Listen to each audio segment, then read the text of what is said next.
اور اوپر جو طوطا بیٹھا ہوا ہے یہ کیا کہتے ہیں چیف الیکشن کمشنر میں، اس کو جس حساب سے واٹس ایپ آ گیا اس نے کہا الیکشن ہو گیا. عوام کو بھی پتا ہے اور یہ جو کینڈیڈیٹس ہیں پی ایم ایل این اور پی پی کے اور ہمارے بگوڑے ان سب کو پتا ہے کہ یہ عوام کس کے ساتھ ہے. آپ 7 جون آنے دیں، نہ تم ہم سے زیادہ محب وطن ہو، نہ یہ چیف الیکشن ہے، نہ وہ بندے، ٹھیک ہے نا، جو ان کو میسج کر کے ہمیشہ گورنمنٹ اس کی بنتی ہے جو وفاق میں گورنمنٹ ہوتی ہے جس کی. آپ کو کہیں سے لگتا ہے کہ یہ نون لیگ کی شکلیں ایسی ہیں کہ ان کی وفاق میں حکومت ہے؟ کون سا پی ایم ایل این کا انٹرا پارٹی الیکشن کا اشتہار آپ نے دیکھا ہے، یا کون سی آپ ان کے انٹرا پارٹی الیکشن کی گواہی دے رہے ہیں جس کے اندر ان میں سے کسی کو حفیظ کے سامنے صدر کے کینڈیڈیٹ کے اوپر کھڑے ہونے کا موقع ہی نہیں ملا؟ انتخابی مہم کو چلایا، اور کیونکہ گنڈاپور صاحب وفاقی وزیر بھی تھے اور یہاں گل بستان کے اندر ان کے ڈیرے تھے، ہر حلقے میں جا کے اس نے پیسے بھی تقسیم کیے اور سکیمیں بھی اس نے دی. اس کے باوجود 7 سے 8 سیٹیں آپ لوگ جیت پائے ہیں. ہم بھی اسی علاقے سے، ہمیں بھی پتا ہے آپ کی پولیٹیکل ایفیلیشن کیا ہے. ہم آپ کے ساتھ انٹرویو میں بیٹھے ہیں تو آپ کم سے کم نہیں سر، کسی پارٹی کے ساتھ کوئی ایفیلیشن نہیں ہے سر. لحاظ رکھیں نا، اس طرح کی صورتحال تو پیدا ہوتی ہے نا. یہ میرے خیال میں آپ کے اندر کا کوئی سیاسی ورکر گفتگو کر رہا ہے. اس سے ترش لہجے میں حفیظ الرحمان سے بات ہوئی ہے، اس سے ترش لہجے میں میری شاہ سے بات ہوئی ہے. کسی نے آج تک کسی صحافی کو بکواس نہیں کہا ہے. گلگت کے، ہنزا کے، دیمر کے، سکردو کے ہر حلقے کے کینڈیڈیٹ کا بتا سکتا ہوں کہ اس کو کب کب کال آئی ہے، دھمکیاں دی. پی ایم ایل این کے کون سے کینڈیڈیٹ کو 2020 میں فون کر کے دھمکیاں دی جا رہی تھی؟ میں چاہ رہا ہوں کہ اب یہ شاید ہم آپ کے انٹرویو کریں گے، کیونکہ ہم تو بالکل انجان ہیں اس ملک میں. ہماری اسٹیبلشمنٹ اور وفاقی حکومت دونوں کو سرپرائز ملنا، اور گلگت بلتستان کے نوجوانوں نے، یہ یہاں کی یوتھ نے، وہ آپ کو سرپرائز دینا آپ یاد رکھیں گے. بسم اللہ الرحمن الرحیم. آپ دیکھ رہے ہیں پولیٹیکل بیٹ اور میں ہوں خالد حسین. 7 جون کو گلگت بلتستان کے جو 24 جو جنرل اسمبلی کی نشستیں ہیں ان میں انتخابات ہونے جا رہے ہیں، اور ان انتخابات میں پاکستان پیپلز پارٹی، پاکستان مسلم لیگ نون اور پی ٹی آئی جو اس وقت جو ہے آزاد حیثیت سے الیکشن لڑ رہی ہیں، اور اس کے ساتھ ایم کیو ایم اور استحکام پاکستان بھی اس وقت جو ہے گراؤنڈ کے اندر موجود ہیں. اور ان دنوں جو ہے گلگت بلتستان کے اندر الیکشن کی بہت زیادہ گہما گہمی ہے، اور تمام سیاسی جماعتوں کے جو لیڈرز ہیں وہ اس وقت گلگت بلتستان کے اندر موجود ہے اور انتخابی اس مہم کا حصہ بن رہے ہیں. اور گلگت بلتستان کے اندر اس وقت پیپلز پاکستان تحریک انصاف کو کچھ مشکلات کا سامنا ہے، اور پارٹی قیادت بھی ہمیں نظر نہیں آ رہی ہے. یہ معاملہ کیا ہے، اس پر بات کرنے کے میرے ساتھ موجود ہیں سابقہ وزیر اعلیٰ گلگت بلتستان خالد خورشید صاحب، جو صوبائی صدر بھی ہیں پی ٹی آئی کے. بہت بہت شکریہ خالد خورشید صاحب. سب سے پہلے تو مجھے اپنے انتخابی مہم کے حوالے سے آپ ہمیں بتائے گا کہ اس وقت پی ٹی آئی جو ہے کہاں کھڑی ہے ان انتخابات میں. بہت شکریہ خالد صاحب. مجھے جو سب سے زیادہ، ابھی میں آپ کا انٹرو سن رہا تھا تو حیرت ہوئی، آپ نے کہا کہ پاکستان تحریک انصاف کی قیادت نظر نہیں آ رہی اور ہم جاننا چاہیں گے کہ یہ کیا ماجرا ہے. تو میں حیران ہوا، میں نے کہا پتہ نہیں خالد صاحب کون سے ملک میں صحافت کر رہے ہیں، ان کو پتہ نہیں ہے کہ پاکستان تحریک انصاف کی لیڈرشپ کس وجہ سے نہیں ہے. ان کو یہ نہیں پتا کہ ان کا نشان کیوں نہیں ہے. ان کو یہ نہیں پتا کہ ابھی ہماری ریسنٹلی ایک پارٹی سے الائنس ہوئی، 1.5 مہینہ نہیں ہوا، اس کی نوٹیفیکیشن ہوئی، اس کو نشان ملا اور اس کا نشان اڑا دیا. تو مجھ سے زیادہ آپ سب کو پتا ہے. آپ کو چاہیے کہ آپ جو ہے نا صحافت کر رہے ہیں، آپ یہ سوال ان سے پوچھیں جنہوں نے پاکستان تحریک انصاف کی قیادت کو نہیں آنے دیا، جنہوں نے ایک تقریر کے اوپر میرے پہ وہ کر دیے، کیا کہتے ہیں، کیسز کر دیے، اس میں کنوکشنز انہوں نے پوری وہ کر دی. جوڈیشری کو جس طریقے سے مینج کیا گیا میری ڈسکوالیفیکیشن کے کیس کے اوپر، آپ یہ یاد رکھیے کہ 15 دن کے اندر پٹیشن دائر ہوئی اور اس کا فیصلہ ہو گیا. آپ لوگوں میں سے کسی نے سوال کیا؟ اور پھر دوسری چیز، آپ کے سامنے chief election commissioner press conference کر کے کہہ رہا تھا کہ جناب ان کا انٹرا پارٹی الیکشن نہیں ہوا. آپ مجھے بتائیں کہ یہ اس پارٹی کا تو انٹرا پارٹی الیکشن کا مسئلہ نہیں ہے. کیا آپ لوگوں نے اس سے جا کے پوچھا؟ کیا آپ لوگوں نے اس سے یہ پوچھا ہے کہ انہوں نے ہمارے جو کینڈیڈیٹس کو لیٹر لکھا ہے کہ آپ پی ٹی آئی کے بین فلیگز استعمال کر رہے ہیں، آپ یہ فلیگز بین ہے، یہ نہیں استعمال کر سکتے، ان کے آفیشیل لیٹرز ہیں. اگر پی ٹی آئی بین ہے تو آپ مجھے بتائیں ہمیں انٹرا پارٹی الیکشن کا کیوں کہا جا رہا ہے؟ آپ مجھے یہ بتائیں، آپ چلاس کا پورا کلچر جانتے ہیں. ہمارے ایک کینڈیڈیٹ کے اوپر کہ اس کے جلسے میں کسی نے ویپن رکھا تھا، کینڈیڈیٹ کے اوپر ایف آئی آر کر دیے ATA کی. ٹھیک. میں آپ کے قیادت کو تو چھوڑ دیں، میں آپ کو پوری لسٹ بتا دوں گا جس کینڈیڈیٹ کو کالز آئی ہوئی ہیں، کوئی پروگرام کرتا، کوئی ریلی کرتا، ریلی سے پہلے دھمکیاں، ریلی سے بعد میں دھمکیاں. قیادت میں آپ کو پتہ ہے کہ ہمارے پاس میری صوبائی کیبنٹ میں جتنے بھی بندے تھے ان کو تو لے کے گئی ہماری جو اسٹیبلشمنٹ نیچے کی ایجنسیز ہیں. میں اکیلا نہیں ہوں، میرے پہ انہوں نے کتنے سارے کیسز کی کنوکشنز. میں اس وقت نیچے آ بھی جاؤں گلگت کی طرف تو میری تو کمپین بنتی نہیں نا، مجھے تو سیدھا میں نے جیل میں جانا ہے، اور ان کی خواہش بھی یہی ہے کہ میں جیل میں جاؤں. اور یہ جو ٹکٹ کا پروسیس ہے، یہ کمپین کا پروسیس ہے، یا عوام کے ساتھ کوئی ہم ویڈیو میسج کے ذریعے، لنک کے ذریعے اچھا خالد صاحب، وہ بھی نہ دیں. کیونکہ انٹرا پارٹی الیکشن تو ویسے پورے پاکستان کے اندر تمام سیاسی جماعتیں جو ہے وہ کروا دیتی ہیں، اور اس کا باقاعدہ ریکارڈ جو ہے الیکشن کمیشن کے پاس بھی موجود ہوتا ہے.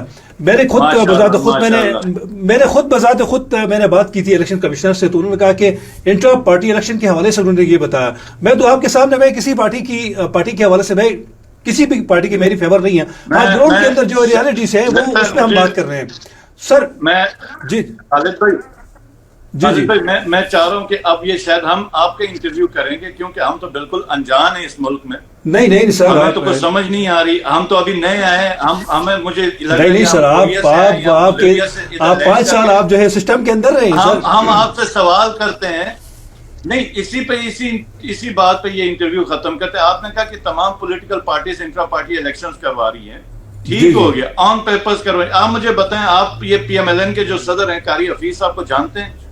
جی آپ کو یہ پتہ ہے کہ پیچھے ڈیمر سے انور صاحب اور تابان صاحب، یہاں سے جعفر اللہ صاحب، بونجی سے بشیر صاحب، ہونزا سے میر غضنفر صاحب، یہ سارے اس کی صدارت کے خلاف تھے نہیں تھے؟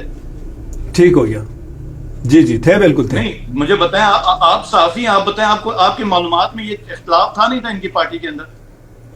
بالکل سر، اختلاف رائے جمہوریت کا حسن ہے، ہوتا ہے ہر پارٹی کے اندر. آپ مجھے بتائیں کون سا پی ایم ایل این کا انٹرا پارٹی الیکشن کا اشتہار آپ نے دیکھا ہے، یا کون سی آپ ان کے انٹرا پارٹی الیکشن کی گواہی دے رہے ہیں جس کے اندر ان میں سے کسی کو حفیظ کے سامنے صدر کے کینڈیڈیٹ کے اوپر کھڑے ہونے کا موقع ہی نہیں ملا؟ یار یہ تو آپ A4 سائز کے پیپر پہ انہوں نے لکھ کے دیا کہ یہ ہمارا انتخاب ہے اور یہ ہمارا ریزلٹ ہے، اور اوپر جو طوطا بیٹھا ہوا ہے، یہ کیا کہتے ہیں، چیف الیکشن کمشنر میں، اس کو جس حساب سے واٹس ایپ آ گیا، اس نے کہا الیکشن ہو گیا. اور دیکھیں وہ تو اپنی نوکری اس کو لگی ہوئی، وہ تو اوپن مجلس میں کہہ رہا ہے جناب انہوں نے ہمیں ملازمت دی ہے، میں ان سے نمک کھا رہا ہوں، میں نے تو نمک حلالی کرنی ہے. لیکن میں آپ سے سوال یہ کر رہا ہوں جی کہ آپ مجھے بتائیں کہ کون سی پارٹی کا پیپلز پارٹی نے کون سی انٹرا پارٹی الیکشنز کروائیں؟ کاف لیگ نے کون سا انٹرا پارٹی الیکشن کروائے؟ ہم کروا بھی لیتے. آپ کو پتا ہے ہمارا انٹرا پارٹی الیکشن اس نے قبول نہیں کرنا تھا، کیونکہ سینٹر میں ہمارا وہ نہیں تھا، کیا کہتے ہیں، ہمارا انتخابی نشان ہٹایا گیا. اچھا سر، اس وقت تو دیکھیں آپ سوال وہ کریں جو جینوئن سوال ہوں. ایک نے مکمل تلے ہوئے ہیں چیف الیکشن کمشنر اور کورٹس اور انتظامیہ اور پولیس، جو پیپلز پی ٹی آئی کے کینڈیڈیٹس کو نہ انہوں نے ریلی کرنے دینی، نہ کیمپین کرنے دینی، نہ ان کو انتخابی نشان کرنے دینا. اور اگر کہیں پہ کوئی پی ٹی آئی کا کینڈیڈیٹ جیت رہا ہے تو اینڈ میں فارم 47 کرنا. تو آپ جو وہ کر رہے ہیں نا، آپ ان کا ہم سے سوال نہ کریں، آپ گراؤنڈ میں بتائیں. خالد بھائی دیکھیں، آپ ہم سے یہ سوال کریں کہ ان سب کے باوجود ہم کیسے جیتیں گے، ہم آپ کو وہ بتا دیں گے. خالد بھائی میرا سوال، خالد بھائی جی مجھے ایک منٹ میرا سوال یہ ہے، کیونکہ گلبستان کے انتخابات کے حوالے سے ہسٹری آپ مجھ سے بہتر جانتے ہیں، اور 2009 2015 2020 میں بھی فارم 47 جس طرح دیکھیں پارٹیوں سے بندے توڑ کے الیکٹیبلز کو جو ہے پیپلز پی ٹی آئی کے اندر شامل کیا گیا تھا. اس وقت تو پھر آپ نے بھی تو یہ جو حکومت بنائی تھی، آپ نے بھی تو انجوائے کیا تھا اس حکومت کو. یہ تو ہر حکومت کے ساتھ اس طرح کی صورتحال تو پیدا ہوتی ہے نا. یہ میرا خیال میں آپ کے اندر کا کوئی سیاسی ورکر گفتگو کر رہا ہے. نہیں سر، اللہ معاف کرے سر، اللہ معاف کرے. آپ مجھے یہ بتائیں کہ کون میری کسی پارٹی کے ساتھ ایفیلیشن نہیں ہے خالد بھائی. خالد صاحب میری عرض سنیں. جی سوائے گلگت حلقہ 2 کے ریزلٹ کے علاوہ گلگت بلتستان کا کون سا الیکشن تھا جو ڈسپیوٹڈ تھا؟ کیا قاری حفیظ گلگت میں موجود نہیں تھا کیمپین کے لیے؟ جی کیا اس کی مریم نواز نہیں تھی گلگت میں کیمپین کے لیے؟ کیا ان کے کسی لیڈرز کے اوپر کوئی کیسز بنے ہوئے تھے؟ کیا ان کے اوپر کوئی پرچے بنے ہوئے تھے؟ کیا وہ جیل میں تھے؟ کیا ان کو پابندیاں تھی گلگت میں آنے کی؟ آپ کیا بات کر رہے ہیں؟ کیا ان کے کسی سر گنڈاپور صاحب بھی تو تھے نا، گنڈاپور صاحب تھے، شفقت صاحب تھے، سارے موجود تھے، آپ کی پارٹی کے لیڈر بھی. گلگت کے، ہنزا کے، دیمر کے، سکردو کے ہر حلقے کے کینڈیڈیٹ کا بتا سکتا ہوں کہ اس کو کب کب کال آئی ہے، دھمکیاں دی. پی ایم ایل این کے کون سے کینڈیڈیٹ کو 2020 میں فون کر کے دھمکیاں دی جا رہی تھی؟ آپ دیکھیں، ہمارے سے جتنے بھی کینڈیڈیٹس نکل کے گئے، وہ راتوں رات جب ہمارا چیف منسٹر کا الیکشن تھا اس وقت رات کو نیچے آپ کو پتہ ہے ایجنسیز کے آفس میں لے کے گیا اور وہاں پہ ان کو پریشر دیا گیا اور وہاں پہ ان کو یہ کہا گیا کہ آپ سال تک بھی ہم اسمبلی بند کریں گے، ہم آپ کا chief minister P T I کا نہیں آنے دیں گے. یہ لوگ مجبور ہوئے، روتے ہوئے، چلاتے ہوئے، انہوں نے آگے کہا کہ اگر کوئی پریشر میں گیا، کوئی لالچ میں گیا، چلے گئے، پارٹی چھوڑ کے گئے. آپ مجھے بتائیں پی ایم ایل این اور پی پی کے کون سے کینڈیڈیٹ تھے جن کو بلا کے ایجنسیز نے دھمکیاں دی تھی کہ آپ پی ٹی آئی جوائن کریں؟ کس بندے کو ادھر وہ کیا کہتے ہیں وہ پریشر ڈالا گیا تھا؟ یہ دیکھیں، میں جو پولیٹیکل چیزیں جو وفاداریاں تبدیل کریں، نہ 2020 کا میں بڑا حامی ہوں، نہ آج کا حامی ہوں، لیکن ہم تو یہ کہتے ہیں کہ سب کو لے جائے. ہمارے تو اس وقت آئی ایس ایف اور یوتھ کے بالکل نوجوان لڑکے ہیں، فریش کاموں سے، ان کو تو کم سے کم فری گراؤنڈ چھوڑیں، ان سے کیوں ڈرے ہوئے؟ لیکن یہ ڈر آپ کو، یہ میں آپ کو بتاؤں کہ گلگت بلتستان کا یہ پہلا الیکشن ہونا ہے جس میں ہماری اسٹیبلشمنٹ اور وفاقی حکومت دونوں کو سرپرائز ملنا، اور گلگت بلتستان کے نوجوانوں نے، یہ یہاں کی یوتھ نے، وہ آپ کو سرپرائز دینا آپ یاد رکھیں گے. اچھا خالد بھائی، کیونکہ انتخابات پہ ظاہر ہے آپ نے کہا کہ پارٹی لیڈر پارٹی کمیٹڈ ہے اپنے اس سسٹم کے اندر، الیکشن کے اندر، تو یہ ٹکٹوں کے حوالے سے کچھ اس طرح کی شکایت آ رہی ہیں کہ ٹکٹیں جو ہے آپ لوگوں نے جو کینڈیڈیٹ تھے ان کو اس حوالے سے جو گراؤنڈ کے اندر پچھلے کئی مہینے سے، کئی سالوں سے جو ورک کر رہے تھے ان کو نظر انداز کیا گیا ہے. تو ٹکٹوں کے حوالے سے آپ کی پالیسی کیا رہی ہے اور کیا میرٹ آپ نے رکھا تھا ٹکٹوں کی تقسیم کے اوپر؟ مجھے یہ بتائیں آپ کو کس حلقے میں اعتراض نظر آ رہا ہے سوائے گلگت؟ نہیں، مجھے خالد بھائی مجھے اعتراض نہیں ہے. آپ کی پارٹی کے جو دیکھیں اجمل صاحب یہاں پہ موجود ہے، اجمل صاحب آزاد حیثیت سے لڑ رہے ہیں، اسی طرح اور بھی حلقوں کے اندر بھی کچھ اس طرح کی شکایت آ رہی ہیں. میں آپ سے عرض یہ کہہ رہا ہوں، گلاب شاہ آصف بھی بہت درینہ کارکن ہیں پی ٹی آئی کے اور وہ بھی ناراض ہیں. وہ بھی گلاب شاہ آصف صاحب، گلاب شاہ آصف. میں آپ کو، مجھے اندازہ ہے، دیکھیں عرض یہ ہے محترم کہ حلقہ 2، میرا سوال کا جواب آپ کو یہی ہے، گلگت حلقہ 2 کے علاوہ کسی پاکستان تحریک انصاف کے ٹکٹ میں آپ کو کہیں پہ کوئی ایشو نظر نہیں آئے گا. یہاں پہ چونکہ تھوڑا سا کمپٹیشن تھا تو ہمارے 2 کینڈیڈیٹس اس وقت ناراض ہیں، ہم منا لیں گے، لیکن اس کے بدلے میں آپ دیکھ لیں غزر میں پی ایم ایل این اور پی پی کے قائدین کا کیا حال ہے، استور میں کیا حال ہے، حلقہ 2 کے اندر برکت جمیل الیکشنز کر رہا نہیں کر رہا، اس کے بعد دیمر بلتستان کے اندر کیا حال ہے، ہنزا کے اندر کیا ہوا ہے. کامل آپ میر کے بیٹے کو ٹکٹ ملا تو پی ایم ایل این کی پوری قیادت ہٹ گئی، نہیں ہٹ گئی.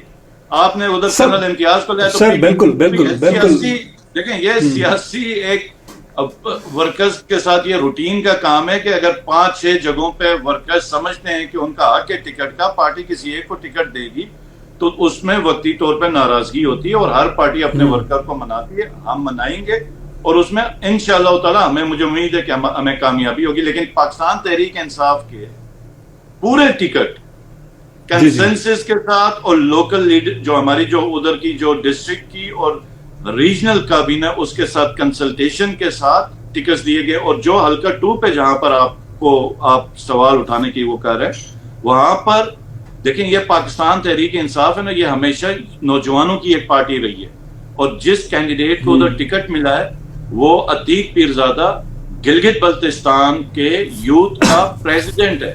اور یہ ہم نے وہ جو ٹکٹ ہے ایک ورکر کو دیا ہے اور یوتھ کے پریزیڈنٹ کو دیا ہے.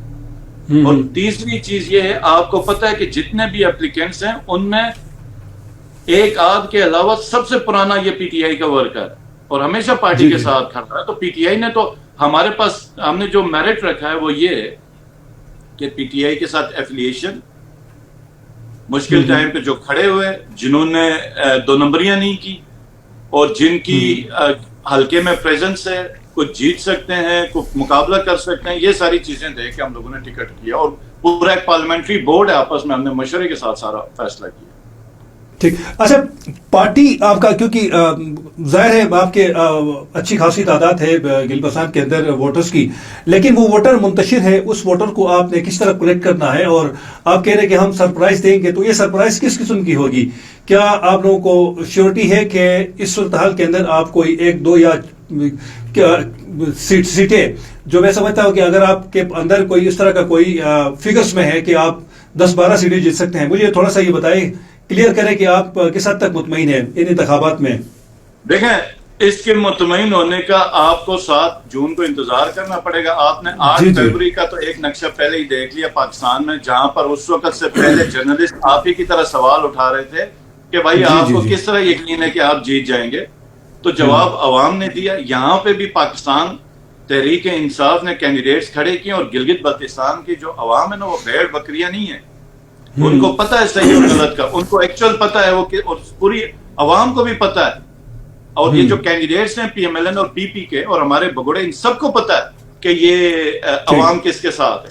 آپ 7 جون آنے دیں, آپ کو پتا چلے گا کہ عوام کا ریئیکشن کیا ہے. لیکن آپ کی بات کے لیے آپ اگر آپ ثبوت مانگ رہے ہیں تو میں آپ کو ایک ثبوت دے دوں گا.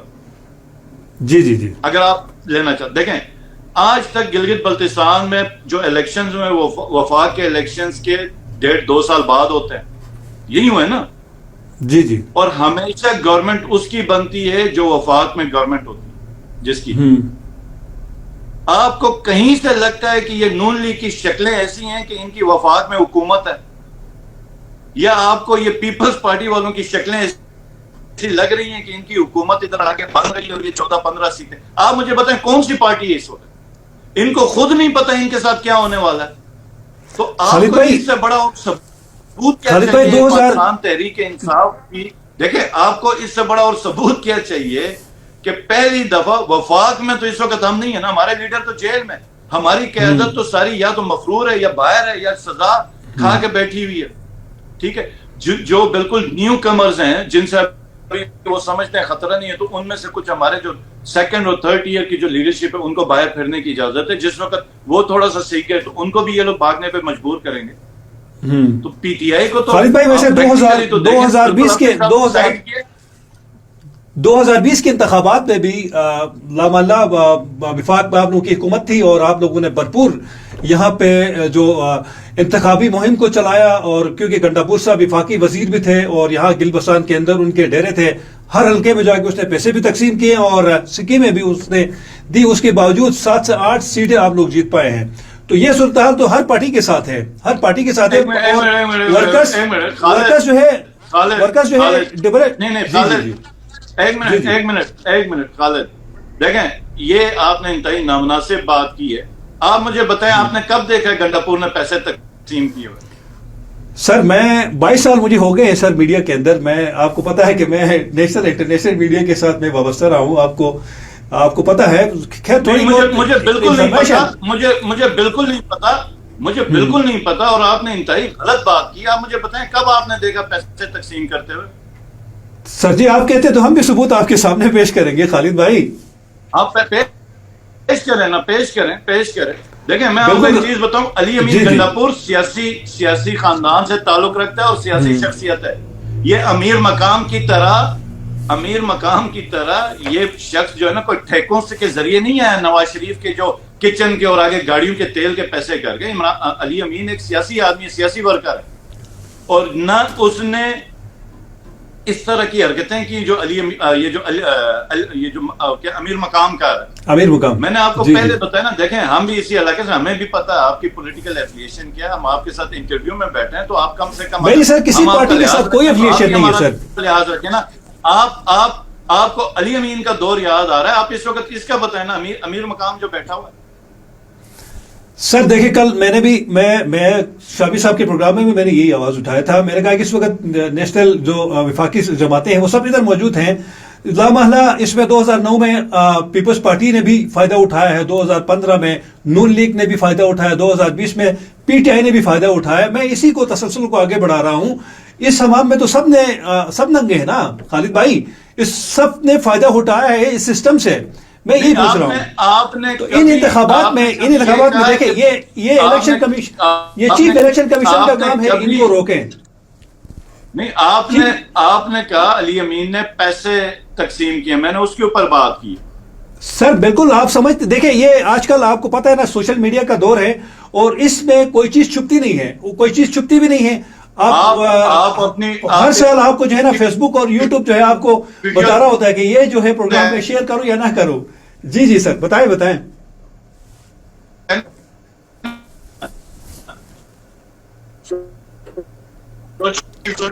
آپ لیں نا کوئی ویڈیو لیں سوشل میڈیا پہ پوسٹ کر دیں. ضرور سر، اگلے پروگرام میں ہم آپ اگر سمجھتے ہیں تو ہم آپ کو دے دیں گے، مسئلہ نہیں ہے خالد بھائی.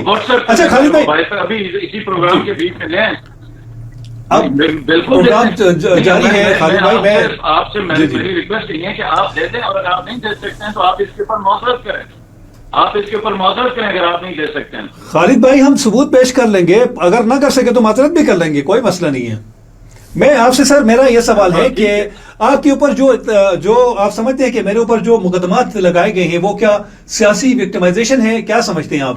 دیکھیں اس میں آپ سوشل میڈیا کے اندر دیکھیں کہ اس وقت جو ہے اینٹی اسٹیٹ نیریٹو جو بلڈ ہو رہا ہے، بے شک اس میں آپ کا ہاتھ نہ ہو لیکن بدنام تو پی ٹی آئی ہو رہی ہے نا. خالد بھائی میں یہ پوچھ رہا ہوں کہ سوشل میڈیا کے اندر ریاستی اداروں کے حوالے سے جو ٹرولنگ کی جا رہی ہے اس سے آپ کی پارٹی کا تعلق ہے یا نہیں ہے، آپ اس کو کنڈیم کرتے ہیں یا نہیں کرتے، میں یہ پوچھ رہا ہوں.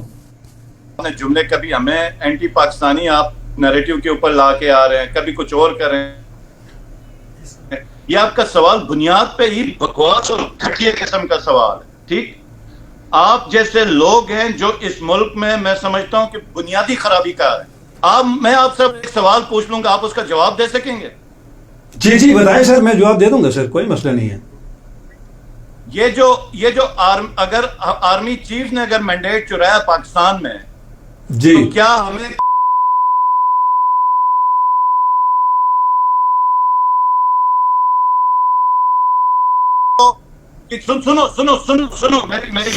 میری بات سنو. سن رہا ہوں. آپ مجھے یہ بتائیں، اگر کسی نے مینڈیٹ چرایا تو اس کے خلاف اگر آپ بات کریں تو کیا یہ قوم کے خلاف ہے؟ سر مینڈیٹ کے خلاف آپ بول سکتے ہیں، آپ کو آزادی اظہار میری بات سننا. میری بات سنیں. آپ دیکھیں، جی آپ جس طرح یہ ٹرکی کوسچن ہے، اسی طرح آپ ہم سے فضول قسم کی بکواس کا سر ایسا تو لگا ہے نا، یہ سوال ہے میرا، آپ بکواس تو نہ کریں نا سر، بکواس تو نہ کہیں نا سر. جی بالکل بکواس ہے نا. آپ پورے پی ٹی آئی کو آپ کہیں گے کہ یہ اینٹی اسٹیٹ نیریٹو کے اوپر آپ کے اوپر آ رہا ہے، آپ اینٹی اسٹیٹ نیریٹو پیدا کر رہے ہیں. 80 کروڑ جو 80% پاکستانی پی ٹی آئی کے ساتھ ہیں، آپ ہمیں اینٹی پاکستانی کہہ رہے ہیں. آپ ہم سے زیادہ محب وطن ہیں، آپ کو پاکستان ہم سے زیادہ پیارا ہے. سر جتنا پیارا آپ کو ہے اتنا ہمیں بھی ہے سر. نہیں، یہ بات بالکل مناسب ہے، لیکن آپ تو دعویٰ اس طرح کریں کہ جیسے ہم غدار ہیں، تم کو بڑے محب وطن. سر آپ کو غداری کا سرٹیفکیٹ میں نہیں دے رہا ہوں، میں آپ سے جسٹ یہ پوچھ رہا ہوں کہ جو سوشل میڈیا کے اندر جو ٹرولنگ ہوتی ہے ریاستی اداروں کے حوالے سے، اس کو آپ کنڈیم کرتے یا نہیں کرتے؟ یہ ایک سوال ہے سر، یہ تو ہر بندہ پوچھتا ہے آپ سے. جی دیکھو خان صاحب نے ہمیشہ کہا کہ جی فوج بھی میری، یہ ملک بھی میرا. ٹھیک ہو گیا، بالکل. لیکن اگر کسی فوجی نے وردی پہن کے قانون توڑا ہے نا تو بالکل اس کو سزا ملنی چاہیے. کسی نے جج کی کرسی پہ بیٹھ کے اس نے آئین توڑا ہے نا تو اس کو سزا ملنی چاہیے. تو پرائم منسٹر بن کے ملک میں چوری ڈکیتی کی ہے نا تو اس کو سزا ملنی چاہیے. لیکن یہ بات یہ نہیں ہے کہ اگر کوئی فوج میں انڈیویجول ہے اور وہ اپنی ضد انا میں کوئی زیادتی کر رہا ہے، کوئی گڑبڑ کر رہا ہے، آپ اس کو تنقید کرو تو آپ سمجھو کہ جناب فوج ہماری ہے، یہ ملک ہمارا ہے، یہ ریاست ہماری ہے. لیکن اس کے اندر کوئی بھی بندہ سمجھے گا کہ میں مطلق العنان ہوں، میں آئین اور قانون سے بالاتر ہوں، تو ہم سیاسی ورکر ہیں. ہم اس ملک میں ایک ڈیموکریٹک پروسیس کے اوپر یقین رکھتے ہیں، ہم اس ملک میں ایک آئین اور قانون کے اوپر یقین رکھتے ہیں. یہ ملک ہمارا کسی کے باپ کا نہیں ہے، یہ ملک ہمارے آباء و اجداد نے آزاد کیا ہوا ہے. اس ملک کے لیے ہمارے بزرگوں نے قربانیاں دی ہیں. یہ ملک ایک عظیم خواب کے نتیجے میں بنا ہوا ہے. اس ملک نے آگے عظیم تر خالد بھائی ٹائم جو ہے 25 منٹ سے اوپر جا رہا ہے. ایک سوال میں آپ سے اور پوچھنا چاہتا ہوں، اس کو تھوڑا سا سمرائز کریں. نہ تم ہم سے زیادہ محب وطن ہو، نہ یہ چیف بالکل سر آپ محب وطن ہیں سر، بالکل نہ وہ بندے ٹھیک ہے نا, جو ان کو میسج کر کے گلگت بلتستان ڈیموکریٹک پارٹی کا جو اس کا نشان چرا رہے ہیں, وہ ہم سے زیادہ محب وطن ہے. دیکھیں, جب آپ رات کو اندھیرے میں آپ گلگت بلتستان ڈیموکریٹک پارٹی کا الائنس وہ نشان چرائیں گے تو تنقید تو ہوگی نا. ایجنسیز انوالو ہوئی تو ایجنسیز پہ بھی تنقید ہوگی. آپ نے اگر چیف الیکشن کمشنر ہے تو اس پہ بھی تنقید ہوگی. دیکھیں خالد, سب سے جو بڑا ادارہ ہے نا یہاں پہ وہ ہے پارلیمنٹ جو ہوتی ہے نا, عوام کی نمائندہ جماعت ہے, جو نشان ہے, جو پاور کی علامت ہے, جہاں جو آئین بناتی ہے, قانون بناتی ہے. اگر غلطی کوئی کرے تو ان لوگوں کے اوپر بھی تنقید ہے. میں سیاسی ورکر ہوں, میں چیف منسٹر رہا ہوں, میں غلط کرتا ہوں, جب میرے پہ تنقید ہو سکتی ہے نا, تو اس ملک میں آرمی چیف کے اوپر بھی ہو سکتی ہے, ڈی جی ISI کے اوپر بھی ہو سکتی ہے, IGP کے اوپر بھی ہو سکتی ہے. اور یہ ہمارے مذہب کا, دین کا بنیادی فلسفہ ہے. جب آپ حضرت عمر فاروق رضی اللہ تعالیٰ عنہ کے اوپر انگلی اٹھا کے کہتے ہیں کہ جناب آپ کی قمیض لمبی کیسے ہے, جب آپ ان کو کوسچن کر سکتے ہیں تو ہمیں بھی اجازت دیں کہ ہم جب یہاں پہ ملک پہ 25 کروڑ عوام کا مینڈیٹ چوری ہوگا تو ہم سوال کریں گے کہ جس وقت ہمارے جو ممبرز تھے اوپر جا کے چیف منسٹرز کی سلیکشن کے لیے 5 جولائی 2023 کو گئے, تو کس آفس میں کون صاحب بیٹھے ہوئے تھے جو دھمکیاں دے رہے تھے, جو نیب کی دھمکیاں دے رہے تھے, جو اپنے طاقت کا غلط استعمال کر رہے تھے. تو ہم اس پہ تنقید کریں گے, لیکن وہ تنقید اگر آپ جیسے دانشور بیٹھ کے اس کو کہیں گے کہ یہ اینٹی پاکستانی ہے, تو ہم تو پھر فاتحہ ہی پڑھیں گے اس معاشرے. اچھا خالد بھائی, آخری سوال ہے میرا آخری سوال ہے خالد بھائی. دیکھیں, آپ نے 2.5 سال بطور وزیر اعلیٰ گلبستان میں آپ نے کردار ادا کیا ہے, اور آپ کیا سمجھتے ہیں کہ ان 2.5 سالوں کے اندر آپ نے گلبستان کے عوام کے لیے کیا کیا ہے, اور اس دفعہ ان انتخابات میں آپ کو اگر ووٹ ملے تو کس وجہ سے ملے, مجھے ایک یہ بتائیں. دوسرا, آپ کی پارٹی جو ہے موروثی سیاست کے اوپر جو ہے اس کا بڑا ایک سٹانس ہے, اور آپ کے ڈسکوالیفیکیشن کے بعد جو ہے, ڈسکوالیفائی کے بعد جو ہے آپ نے اپنے والد کو ٹکٹ دیا, اب آپ کی والدہ محترمہ جو ہے وہ الیکشن کانٹیسٹ کر رہی ہے. کیا ان کے علاوہ کوئی اور امیدوار بھی اس میدان میں موجود تھا؟ مجھے یہ 2 سوالوں کا صرف جو ہے نا مختصر جواب دیجیے, کیونکہ یہ 30 منٹ سے اوپر جا رہا ہے. تو آپ نے اتنے کوئی فضول قسم کے سوال نہیں کرنے تھے نا جو ہمیں غصہ دلائیں. آپ ہمیں اینٹی پاکستانی کہیں گے تو ہمارے تو جذبات بڑھیں گے. سر آپ نے دل پہ لیا ہے, سر خالد بھائی آپ نے دل پہ لیا ہے یہ سوالات. دیکھیں نا, اس سے ترش لہجے میں حفیظ الرحمان سے بات ہوئی ہے, اس سے ترش لہجے میں میری شاہ سے بات ہوئی ہے, کسی نے آج تک کسی صحافی کو بکواس نہیں کہا ہے. آپ ایک دم ہائپر ہوتے ہیں نا, مجھے تھوڑا سا کہ آپ بکواس کر رہے ہیں. وجہ اس ٹھیک ہے, آپ ٹھیک ہو سر, میرے اس بکواس کا آپ کے پاس کوئی جواب ہے تو آپ مجھے دے دیں, مجھے مطمئن کریں سر. باقی میری بات سنو. آپ دیکھو ایک سوال کریں, ہمیں جواب دینے دیں نا. ایک تو آپ کا انٹرنیٹ کنیکشن بھی پتہ نہیں, جس طرح آپ کے سوالات ہیں اسی طرح کی آپ کا انٹرنیٹ کنیکشن, آواز ہی آپ کی کلیئر نہیں. ٹھیک ہو گیا سر, ٹھیک ہو گیا. عرض یہ ہے سر کہ آپ یہ جو پاکستان سے محبت ہے نا, یہ ملک سے محبت ہے, یہ ہمارے ایمان کا حصہ ہے. بالکل سر, بالکل ہونی چاہیے سر, ہونی چاہیے. آپ ہمیں یہ بات کریں گے نا, تو اس بات پہ آپ کو اندازہ نہیں ہے کہ مطلب اگر یہ بات کہاں سے کہاں چلی جائے. آپ نے تو سیدھا ہمارے جذبات اور ہمارے ایمان کے ساتھ کھیل دیا. آپ کیا ہم مجھے ایک بات بتائیں, میں جب چیف منسٹر تھا تو میں کیا چیف منسٹری نہیں رکھ سکتا تھا؟ آپ گلگت بلتستان میں بیٹھتے ہیں, آپ نے بڑے دعوے کیے علی امین کے بارے میں دوسرے, اور پھر ثبوت پوچھا تو آپ نے ہنس کے کہا میں جی ادھر رہتا ہوں, میں جانتا ہوں. تو آپ کو اتنا نہیں پتا, میں چاہتا تو میں اپنی چیف منسٹری رکھ سکتا تھا. سر دیکھیں, اگر آپ باقی اس طرف اگر لے جانا چاہ رہے تو میں ثبوت پیش کرنے کے لیے تیار ہوں سر. نہیں, میں آپ سے دوسری بات کر رہا ہوں. یہاں اس کی سپیچ کے میں سر آپ سے یہ سوال پوچھ رہا ہوں کہ 2 آخری لاسٹ سوالات, ان کے آپ مجھے جواب دے دیں. پروگرام کو میں آپ سے یہی پوچھ رہا ہوں کہ جب میں چیف منسٹر رہ سکتا تھا اپنے صرف اور صرف کردار اور اصول کا سودا کر کے, تو ہم آج اتنی مشکل, کیا ہمیں نہیں پتا تھا کہ یہ مشکل راستہ ہے جس پہ ہم کھڑے ہیں؟ ہم اس راستے پہ پاکستان کے لیے, ہم اس راستے پہ اس لیے کھڑے ہیں کہ یہ پاکستان بہتر ہوگا, ہماری فوج بہتر ہوگی, یہ عوام بہتر ہوگی, ہمارا آئینی نظام بہتر ہوگا, ہمارے قانون کا نظام بہتر ہوگا. ہمارے دل میں کچھ اور چیز ہوتی نا تو نواز شریف اور زرداری کی طرح چوری کر کے اپنی تجوری اور اپنے بچوں کا سوچتے. ٹھیک, تو جو ہم چل رہے ہیں نا, ہم بڑے مشکل راستے پہ چل رہے ہیں, اور یہ اسی ملک کے لیے قربانیاں دے رہے ہیں. اسی طرح کے ہمارے جیسے ہی لوگ تھے, سویلین تھے, قائد اعظم جو تھا نا سویلین تھا, جس نے قربانیاں دی, اس کے ساتھ جو ہجرت کر کے لوگ آئے وہ سویلین تھے جنہوں نے اس ملک کے لیے قربانیاں دی. ہم بھی سویلین ہیں, ہم بھی اسی ملک کے ایک بہتر نظام کے لیے جس میں امیر غریب برابر ہو, جس میں کمزور کو ریاست تحفظ دے. آپ کیا سمجھتے ہیں کہ اس نظام کے ساتھ یہ ملک بنے گا؟ تو ہماری یہ جو قربانیاں ہیں نا, ہماری قربانیاں, ہر وہ شخص جو اس ملک کے لیے, اب چاہے کوئی فوجی محاذ پہ لڑ رہا ہے یا کوئی پولیس والا آئین قانون کو امپلیمنٹ کر رہا ہے, تو اس سے بڑھ کے یہ ہماری قربانیاں جو ہم اس ملک کے لیے دے رہے ہیں, اس کے نظام کے لیے دے رہے ہیں. یہ یاد رکھیں, شیخ سعدی رحمت اللہ علیہ سے جب پوچھا کہ انسان, اللہ نے انسان کو اس دنیا میں بھیجنے کا مقصد کیا ہے, تو انہوں نے ایک بات کی, انہوں نے کہا کہ یہ پوری میری زندگی کا جو میرا تجربہ ہے اور میرا علم ہے, تو میں یہ سمجھاؤں کہ اللہ نے انسانوں کو اس دنیا میں اس لیے بھیجا ہے کہ وہ انصاف قائم کریں, برابری کریں. کفار کا بھی نظام ہوتا ہے, کفر کا بھی ہوتا ہے, مسلمانوں کا بھی ہے, لیکن مولا علی پاک کا قول ہے کہ کفر کا نظام چلے گا, ظلم کا نہیں چلے گا. میں اور آپ مسلمان ہیں تو ہم اس غلط فہمی میں نہ رہیں کہ ایک معاشرہ ہم نے ظلم کے بنیاد پہ بنایا ہے تو آپ سمجھیں کہ وہ معاشرہ آسمان پہ جائے گا. جب آپ کا موڈ ہوگا آپ مہاجرین کو ماریں, جب آپ کا موڈ ہوگا آپ بلوچوں کو ماریں, جب آپ کا موڈ ہو آپ کے پیچھے کے لوگ. خالد بھائی معذرت چاہتا ہوں, ٹائم کی کمی ہے, ٹائم کی کمی ہے خالد بھائی. سنو دیکھو تم نے باتیں لمبی کی ہیں. گلگت بلتستان میں محرومی, کشمیر میں محرومی, پنجاب میں ایک غریب آدمی, اس کو بھیجو کسی عدالت کے اندر, اس کو کہو کہ انصاف لے کے دکھائے. تو اس نظام سے میرے بھائی اس ملک کا نہیں چلنا. آپ کو ریفارمز چاہیے, اور اس ملک میں یہ بھی نہیں ہو سکتا کہ ایک شخص چاہے چیف آف آرمی اسٹاف بھی ہو, عدلیہ کو کہے اس کو نااہل کر دو, اس کو اہل کر دو, اس کو اس حکومت کو اس طرح کر دو, ادھر یہ بیڑا غرق کر دو, ان کا مینڈیٹ چراؤ. یہ ظلم کا نظام ہے, یہ ظالم کا نظام ہے. ٹھیک ہو گیا؟ تو یہ ہماری جو جدوجہد ہے نا اس ملک کے لیے, یہ اسی بزرگوں کے راستے پہ جنہوں نے اس ملک کے لیے قربانیاں دی.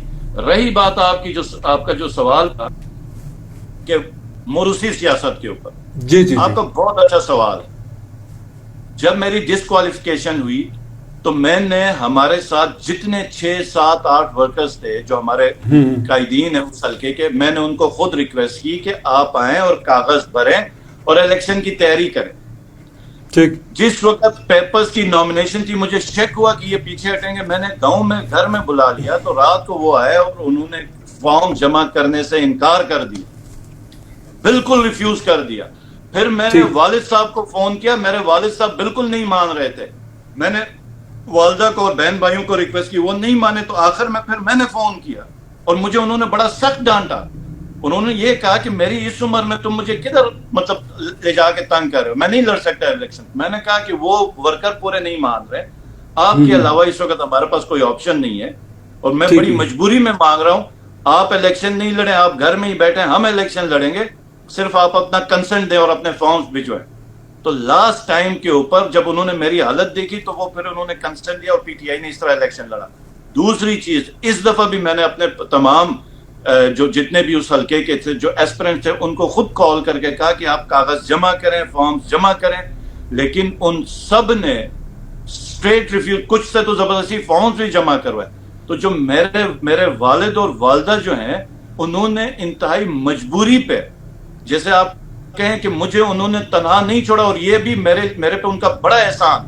مجھے پتہ ہے ان کی صحت کتنی کمزور ہے, ڈاکٹرز نے ہائٹ پہ بیٹھنے سے منع کیا, لیکن یہ ان کا میرے پہ اور میری جو جدوجہد ہے ان کو میرے درد کا اور کرب کا احساس ہے. اس کی وجہ سے میری والدہ کھڑی ہوئی, اور میں کبھی بھی والدہ کبھی نہ کہتا میرے والد کی تو صحت ہی نہیں ہے اس وقت گاؤں میں بیٹھنے کی. تو ان مجبوریوں کے اوپر خالد بھائی مجھے آخری یہ آپ کو پی ٹی آئی آپ کو ان انتخابات میں ووٹ دے تو کیوں دے, یہ مجھے تھوڑا سا مختصر بتائے گا, صرف مختصر کوئی 30 سیکنڈ میں. کس چیز میں ان انتخابات میں پی ٹی آئی کو, جی ان انتخابات میں آپ کیا سمجھتے ہیں کہ آپ کو ووٹ ملے گا تو کس وجہ سے ملے گا, مجھے صرف اتنا بتا دیں بس. دیکھیں میں بتاتا ہوں آپ کو. نمبر 1 ہمارے لیے صرف ایک ہی نام بہت ہے کہ عمران خان. پاکستان کی 70 سالہ تاریخ میں اگر ہم نے, یہ یاد رکھیے گا, اب میری یہ بات سنیں, اگر کوئی ادارہ پاکستان نے بنایا تو وہ ہمارا آرمی کا ادارہ ہے. بحیثیت پاکستانی فخر ہے مجھے, آرمی کا ادارہ. اور کوئی چیز ہم نے پروڈیوس کی ہے تو وہ ہمارے پاس ایٹمی پاور ہے, جس کی وجہ سے ہماری پوزیشن, ہماری سچویشن بہت ٹرینڈ ہے, چاہے ہم معیشت ہماری برباد ہی ہو. اور پولیٹیکلی اگر کوئی ایک پولیٹیشین, کوئی ایک لیڈر ہم نے اس ملک نے پیدا کیا ہے یا بنا ہے 70 سال پہلے لے کے اور اگلے 70 سال تک بھی ہوگا, تو وہ عمران خان, جو نظریے کی سیاست کر رہا ہے اور جو اس ملک کے غریبوں کو وہ کا خیال رکھتا ہے. میں آپ کو ایک 1 لائن سٹیٹمنٹ دیتا ہوں, پی ٹی آئی کی مشن سٹیٹمنٹ. 2021 میں 17 دسمبر کو خان صاحب کا جلسہ تھا سکردو میں, ایئرپورٹ میں ہم لوگوں نے کھانا رکھا ہوا تھا, جلسے کے بعد واپس آئے تو خان صاحب نے مجھ سے شیئر کیا جو جی ڈی پی گروتھ 6% کی آ رہی تھی, یہ دو ایئرز تھے, 2 ایئرز 20 اور 21, جو بغیر کسی امریکن گرانٹ یا آئی ایم ایف کے پیسوں کے بغیر جو پاکستان کا جی ڈی پی گروتھ تھا کووڈ کے اندر 6% کو ہٹ کر رہے تھے. اور خان صاحب بڑے خوش تھے, میرے سے شیئر کیا اور میں بھی بڑا خوش ہوا, بڑی زبردست نیوز تھی. تو وہاں پہ ڈسکشن پہ خان صاحب نے مجھ سے ڈائریکٹ پوچھا کہ خالد آپ کو پتہ ہے کہ ہمارا موٹو کیا ہے پی ٹی آئی کا؟ تو مجھے جتنا میرے نالج میں تھا میں نے عرض کی. خان صاحب نے کہا یاد رکھنا ہمارا جو موٹو ہے, مشن ہے, وہ یہ ہے کہ معاشرے میں غریب لوگوں کا تحفظ, کہ ایک ایسا نظام ہو جس میں غریب لوگوں کا تحفظ اور ان کو غربت سے آپ نے نکالنا ہے. رہی بات گلگت بلتستان میں پی ٹی آئی کی کیا وہ تھی, کیا کہتے ہیں ہمیں کیوں ووٹ دیں؟ گلگت بلتستان میں آپ جو قدم بھی رکھیں تو وہ مذہبی طور پہ فرقہ واریت کے اوپر شکار ہوتا ہے. پاکستان تحریک انصاف کی واحد پارٹی ہے جس کے اوپر جو فرقہ واریت سے پاک ہے, جو کسی مسجد سے کسی ممبر سے جا کے اپنی کمپین نہیں کروا رہی ہے, کسی چھتری کے نیچے نہیں بیٹھی ہوئی ہے. اور جتنے بڑے واقعات ہوئے پولیٹیکلی ہم نے ہینڈل کیا. ہم نے کارگاہ کا, ہم نے وہ جو مینار والا جو واقعہ ہوا تھا یادگار والا, اس کے علاوہ جتنے بھی ہمارے انسیڈنٹس ہو گئے تھے, ہم نے اپنا جتنا بھی ایشو تھا پولیٹیکلی ریزالو کیا. ہم نے ہیلتھ میں کام کیا, ہم نے ایجوکیشن کے اندر تقریباً 2000 میرے جانے کے بعد انٹرویوز ہوئے ٹیچرز کو لے کے. ہم پہلا میڈیکل کالج لے کے آئے جس کی ابھی زمین میرے ٹائم کے اوپر ایلوکیٹ ہوئی ہے. ہم نے, میں جس وقت چیف منسٹر بنا تو ایک راستہ تھا KKH کا, پہلے مہینے میں ہی ہر بند میں جس وقت راستہ بند ہو گیا تو ہم نے اسی وقت ڈیسائیڈ کیا کہ ہم نے 2 سے 3 راستے اور اسلام آباد کے لیے بنانے, ایک شوٹر کا لے کے آئے, ایک آپ کے سندور کا لے کے آئے, آپ کے پاور پروجیکٹس لے کے, ہم عطا آباد کو لے کے آئے, ہینزل کا جو فنڈنگ پھنسی ہوئی تھی ہینزل کو لے کے آئے, ہینزل کے پیسے برابر کیے, ہرپو کے پیسے برابر کیے, واڑی کے پیسے برابر کیے, واڑی کا وہ پروجیکٹ لے کے جو ابھی انہوں نے وہ کر دیا. 1 سال کے اندر جو ہم ڈیولپمنٹ پیکج لے کے اور اس کو اپروو کر کے لے کے, آپ خود صافی ہیں, یاد ہے جب ہمارے ادھر سے ایکنک ہو رہا تھا تو آپ کے ساتھ کئی آپ کے کولیگز تھے, وہ کہہ رہے تھے کہ یہ سب جھوٹ ہے, اگر اے ڈی پی میں پی ایس ڈی پی میں آیا تو ہم صافت چھوڑ دیں گے.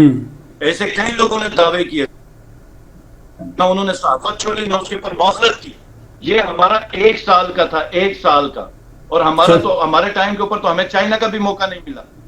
ہم سے پہلے کیا تھا اور ہم نے 1 سال کے اندر کیا اچیو کیا. آپ یہ دیکھ لیجئے گا کہ یہ گلگت حلقہ 2 میں جو ڈیولپمنٹ ہوئی ہے, گلگت حلقہ 1 کی جو اسکیمیں دی ہیں, گلگت حلقہ 3 کی اسکیمیں ہم لوگوں نے دی ہیں. پچھلے ٹائم کے اوپر آپ کے پیارے قاری صاحب بیٹھے ہوئے تھے, آپ ان کے دور کی اسکیمیں دیکھ, ہاں بالکل آپ کے پیارے ہی ہیں. نہیں سر, آپ ویسے ہی جو ہے نا, آپ کو یاد ہوگا میرے, ٹھیک ہے, آپ نے اس وقت میری اور آپ کی ملاقات پہلی بار کب ہوئی تھی پتہ ہے سر؟ جب میں نے بی بی سی کے لیے میں نے آپ کا انٹرویو لائن اپ کروایا تھا تو آپ نے کہا تھا اس کا تعلق یا تو نون لیگ سے ہوگا یا پی ٹی آئی سے ہوگا, پیپلز پارٹی سے ہوگا. معذرت, میرا کسی سیاسی پارٹی سے تعلق نہیں ہے سر, یہ آپ یاد رکھنے. بس جو ہم لوگ سمجھتے ہیں, جو ہمارے گراؤنڈ میں نظر آتا ہے, ہم اس پہ بات کرتے ہیں. سر خالد بھائی بہت بہت شکریہ, آپ نے اپنا قیمتی ٹائم دیا. انشاءاللہ پھر میں آپ کو زحمت دوں گا اگلے کسی پروگرام کے اندر. تو یقیناً اس میں کوئی دو رائے نہیں ہے کہ آپ نے خان کے ساتھ آپ بڑے مخلص رہے ہیں اور آپ نے بڑا اچھا گلبستان کا امیج جو ہے آپ نے نیشنل سطح پر بھی آپ نے منوایا ہے, آپ نے لوہا منوایا ہے. خالد صاحب بہت بہت شکریہ آپ کا. اسی کے ساتھ ناظرین مجھے دیجیے اجازت, اللہ نے کے بعد.